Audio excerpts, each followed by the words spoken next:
नमस्कार, केटीव्हीच्या कोकण वार्तांमध्ये आपलं स्वागत। सुरुवातीला एक नजर ठळक घडामोडींवर। रत्नागिरीसह जिल्ह्यात 1.5 दिवसांच्या 12,000 बाप्पांना देण्यात आला भावपूर्ण निरोप। महाराणी येसुबाई यांचं स्फूर्तीस्थळ उभारणीच्या मागणीसाठी रत्नागिरी जिल्हाधिकारी कार्यालयाबाहेर उपोषण सुरू। आणि ऐन गणेशोत्सवात रत्नागिरीत सीएनजीचा तुटवडा, व्यावसायिक वाहनधारकांचे होत आहे आर्थिक नुकसान।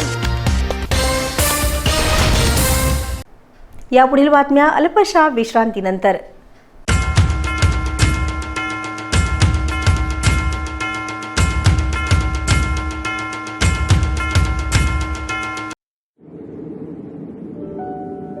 समंदर की गोद में पला है तू,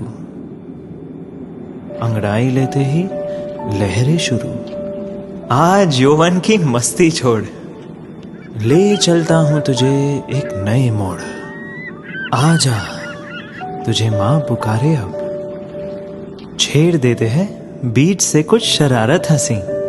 गले लगा ले उसे ए फकीर, इंतजार कर रहा है तेरा तो। चल दे देते हैं उसे फसल की खूबसूरती तो। आजा तुझे माँ पुकारे अब, मीलों आगे चलना है हमें। सिर्फ फसल नहीं, तेरे स्पर्श की चाह में बैठे हैं शहरों में भी कहीं। उनके मुख पे भी लानी है मुस्कान, उन्हें भी देनी है एक नई पहचान। आजा तुझे माँ पुकारे अब। फिनोलेक्स पाइप्स पहुंचाए पानी को अपनी माँ के पास। आता वळूया सविस्तर वृत्तांताकडे।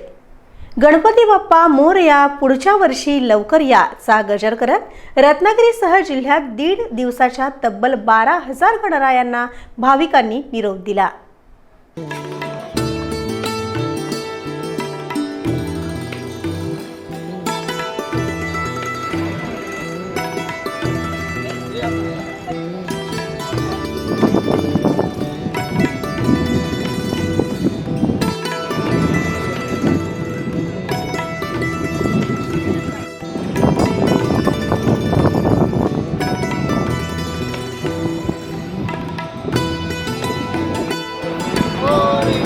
गणपती बाप्पा मोरया, मंगलमूर्ती मोरया।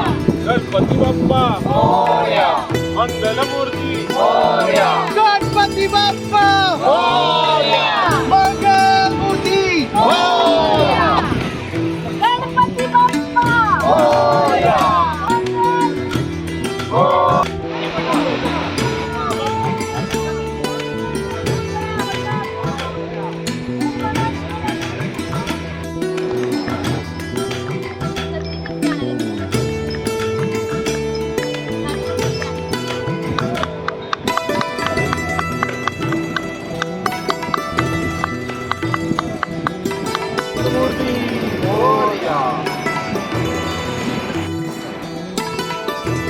रत्नागिरीच्या भाटे आणि मांडवी समुद्र किनाऱ्यासह ग्रामीण भागातील नद्यांवर बाप्पांचं विसर्जन करण्यात आलं। जिल्ह्यात 5 ठिकाणी सार्वजनिक गणरायांना तसंच 11,803 घरगुती गणरायांना निरोप देण्यात आला, तर 5 सार्वजनिक गणपती बाप्पांचं मोठ्या भावपूर्ण वातावरणात विसर्जन करण्यात आलं। मात्र रत्नागिरीत सायंकाळी वरुण राजाचं आगमन झाल्यानं अनेकांनी स्वतःच्या वाहनांमधूनच विसर्जन स्थळी नेऊन गणरायांना निरोप दिला। विसर्जनापूर्वी आरती करून साश्रू नयनांनी पुढच्या वर्षी लवकर येण्याची विनवणी करत भक्तांनी बाप्पाला निरोप दिला।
संगमेश्वर तालुक्यातील शृंगारपूर इथं महाराणी येसूबाई यांचं स्फूर्तीस्थळ उभारावं अशा मागणीसाठी शृंगारपूर ग्रामपंचायत, महाराणी येसूबाई फाउंडेशन आणि जिज्ञासा संशोधन संस्था यांच्यामार्फत रत्नागिरी जिल्हाधिकारी कार्यालयाबाहेर उपोषण सुरू करण्यात आलं आहे. मी सुहास आबासाहेब राजे शिर्के, मूळ गाव वेहळे, हल्ली मुक्काम राजधानी सातारा उपनगराचे. सद्य परिस्थिती पाहता बऱ्याच उलटा पालट वरती चालू आहेत. सगळ्या घडामोडी सगळ्या अशा विक्षिप्त आहेत. म्हणजे त्याच्यावर फार वाच्यता करणं चांगलं नाहीये. तर त्यांनी स्वतः आत्मपरीक्षण करावं आणि विचार करून वागावं, बोलावं. कोणाची नावं घेताना कशावरही कुठलीही नावं जोडली जातात, इतिहासाची मोडतोड केली जाते. हा फार विचित्र प्रकार आहे. छत्रपती शिवाजी महाराजांनी 18 पगड जातीचे लोक घेऊन स्वराज्याची स्थापना केली. त्यांचा हेतू काय होता, त्यांचा उद्देश काय होता, हा असा नव्हता. आजही आपण त्यांच्या आदर्शावर चालतो. त्यातच श्रीमंत छत्रपती महाराणी येसूबाई यांचं माहेर शृंगारपूर. त्या शृंगारपूर येथे त्यांचं स्फूर्तीस्थळ व्हावं म्हणून मी आणि शृंगारपूरचे सरपंच आम्ही 2-3 वर्ष याचा पाठपुरावा घेत आहे. तो पाठपुरावा जिल्हाधिकारी असेल, पोलीस स्टेशन असेल, टाउन प्लॅनिंग असेल, तहसीलदार असेल, या सगळ्यांकडे जाऊन आम्ही त्याचा पाठपुरावा घेतला. सगळी कागदपत्र जिल्हाधिकारी यांच्याकडे प्रलंबित आहे. ह्या विषयाकडे कोण गांभीर्याने बघायला तयार नाही. ही फार विचित्र बाब आहे. म्हणजे न शोभणारा हा विषय आहे. ज्यांनी स्वराज्य स्थापन केलं, ज्यांनी स्वराज्यासाठी तब्बल 29 वर्ष कारावास भोगला, त्यांच्या स्फूर्तीसाठी आम्हाला उपोषण करायची वेळ येते, हे शासनाच्या दृष्टीनं फार हानिकारक विषय आहे. म्हणजे ज्यांचा आदर्श घेऊन, ज्यांची नावं घेऊन, ज्यांचं काम घेऊन हे सगळेजण चाललेले असतात, त्यांच्याच विषयाकडे यांना दुर्लक्ष आणि त्यांच्यासाठी आम्हाला उपोषण करावं लागतं. आणि आम्हाला काय पाहिजे तर त्यांची स्फूर्ती दाखवणारा स्फूर्तीस्थळ, की जेणेकरून त्यांच्या पदस्पर्शाने पावन झालेली भूमी शृंगारपूर मध्ये स्फूर्तीस्थळ शासनाने, ग्रामपंचायतीने आमच्या माध्यमातून सदर ठिकाणी त्यांच्या नावाला साजेसा फंड टाकावा आणि ते करून द्यावं. हाच हेतू आमचा त्याच्या मागे आहे. त्याच्यामध्ये आम्हाला काही बाकी स्वार्थ नाही. त्यांचा आदर्श पुढे यावा, स्फूर्ती पुढे यावी, ही भावना ठेवून आम्ही आज हे उपोषण चालू केलेलं आहे. मौजे शृंगारपूर या गावाला फार मोठा ऐतिहासिक वारसा आहे. सदरच्या गावाच्या शेजारी डोंगर माथ्यावर ऐतिहासिक प्रचितगड आहे. या ऐतिहासिक प्रचितगडाच्या पायथ्याशी शृंगारपूर हे गाव असून महाराणी येसूबाई यांचं हे माहेर आहे. या ठिकाणी स्फूर्तीस्थळ उभारल्यामुळे येथून ऊर्जा घेऊन त्यावर संशोधन आणि PhD करणारी भावी पिढी तयार होण्यासाठी नक्कीच मदत होईल. नमस्कार, मी विनोद भिकाजी पवार, सरपंच ग्रामपंचायत शृंगारपूर, तालुका संगमेश्वर. मला स्वाभिमान आहे की मी श्रीमंत महाराणी येसूबाई यांच्या माहेरगावचं या ठिकाणी सरपंच या घटनात्मक पदावर आहे. त्याचा सार्थ नक्कीच अभिमान आहे. आज या ठिकाणी आम्ही उपोषणाला बसलो. याचं एकमेव कारण की जगाला आदर्श घडवून देणाऱ्या, तसेच स्वराज्य कसं चालवावं याचा अनमोल आदर्श असं ठेवणारे छत्रपती शिवाजी महाराज, छत्रपती संभाजी महाराज त्यांच्याच पावलावर पाऊल ठेवून चालणाऱ्या शृंगारपूर या गावच्या माहेरवशीन श्रीमंत महाराणी येसूबाई यांच्या पदस्पर्शाने पावन झालेल्या या शृंगारपूर गावामध्ये, त्यांच्या जन्मस्थळ गावामध्ये त्यांचं जगाला हेवा वाटावा, त्यांच्या कार्याला शोभेचं असं स्फूर्तीस्थळ व्हावं, या एकमेव मागणीसाठी, ज्या मागणीकरता आज 2 ते 3 वर्ष आपण ग्रामपंचायत शृंगारपूर तथा महाराणी येसूबाई फाउंडेशन सातारा अध्यक्ष सुहास राजे शिर्के यांच्या माध्यमातून राज्य सरकारकडे प्रशासनाला वेळोवेळी या ठिकाणी पाठपुरावा करतोय. परंतु आज तागात या कामाला कोणत्याही प्रकारची परवानगी तथा या स्फूर्तीस्थळाला भरघोस असा निधी या ठिकाणी राज्य सरकारने दिलेला नाही. आणि या स्फूर्तीस्थळाला निधी मिळावा हा एकमेव या ठिकाणी उद्देश, अन्य कोणता उद्देश न ठेवता हा एकमेव उद्देश ठेवून या ठिकाणी आपण या ठिकाणी सरपंच तथा सुहास आबासाहेब राजे शिर्के यांच्यापुढे आपण या ठिकाणी उपोषणाला बसलो आहोत. ऐन गणेश उत्सवात रत्नागिरी शहरात सीएनजीचा तुटवडा भासत असल्यानं रिक्षा चालकांसह अन्य वाहनधारक अडचणीत आले आहेत. गेल्या 2-3 दिवसापासून ही परिस्थिती असल्यानं वाहनधारकांमध्ये नाराजीचा सूर आहे.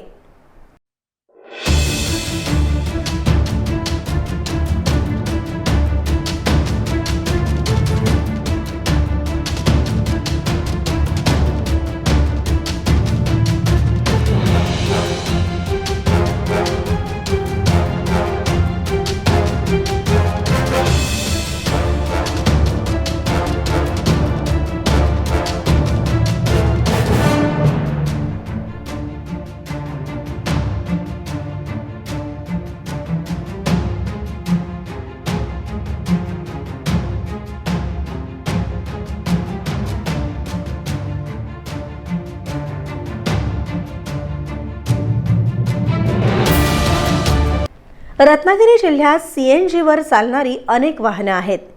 गॅस पंपावर उपलब्ध झाल्यानंतर तो भरण्यासाठी सीएनजी वाहनधारकांना 2 ते 3 तास रांगेत उभं राहावं लागत आहे. गणेशोत्सवाच्या सुट्टीचा हंगाम सुरू असल्यानं मोठ्या प्रमाणात चाकरमानी रत्नागिरीसह आजूबाजूच्या गावात दाखल झाले आहेत. हाच हंगाम रिक्षा व्यावसायिकांसाठी प्रवासी भाडं मिळण्याचा असतो. मात्र ज्या रिक्षा सीएनजीवर चालतात त्या रिक्षा चालकांना व्यवसाय करण्यात अडचणी येत आहेत. सीएनजी पंपावर मुबलक गॅस उपलब्ध होत नाही. गॅस उपलब्ध झाल्यानंतर तो रिक्षामध्ये भरण्यासाठी 2 ते 3 तास रांगेत उभं राहावं लागतं. त्यामुळे वेळेत रिक्षा व्यवसाय करता येत नाही. सीएनजी वेळेत मिळत नसल्यानं सीएनजीवर चालणाऱ्या रिक्षा चालकांचं मोठं आर्थिक नुकसान होत आहे.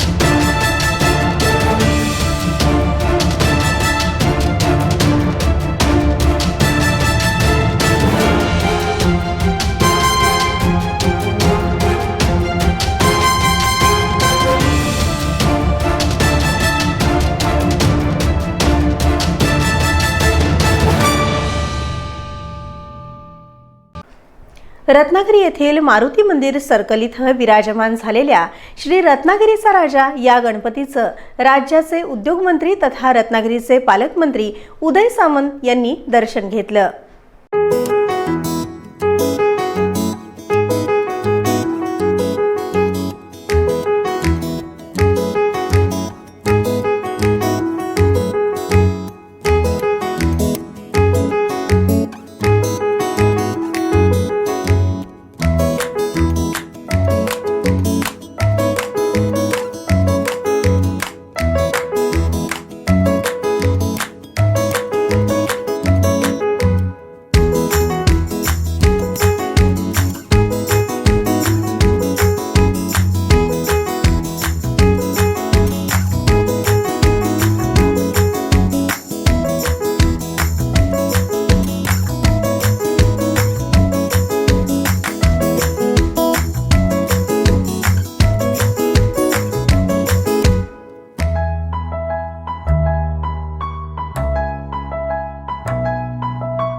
श्री रत्नागिरीचा राजा सार्वजनिक उत्सव मित्रमंडळातर्फे मारुती मंदिर सर्कल इथं भव्य असा आलिशान मंडप उभारण्यात आलाय.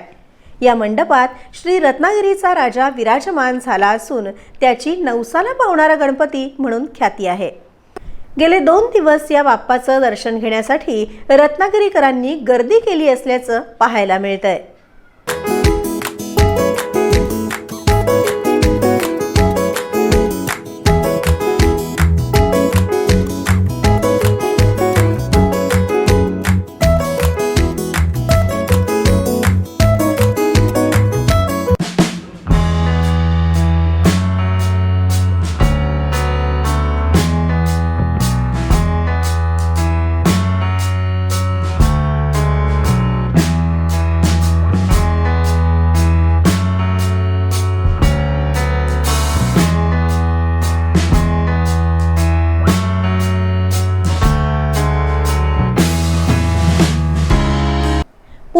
नजर ठळक घडामोडींवर. रत्नागिरीसह जिल्ह्यात 1.5 दिवसांच्या 12,000 बाप्पांना देण्यात आला भावपूर्ण निरोप. महाराणी येसुबाई यांचं स्फूर्तीस्थळ उभारणीच्या मागणीसाठी रत्नागिरी जिल्हाधिकारी कार्यालयाबाहेर उपोषण सुरू. आणि ऐन गणेशोत्सवात रत्नागिरीत सीएनजीचा तुटवडा, व्यावसायिक वाहनधारकांचे होत आहे आर्थिक नुकसान. यासोबतच हे बातमीपत्र संपलं. नमस्कार.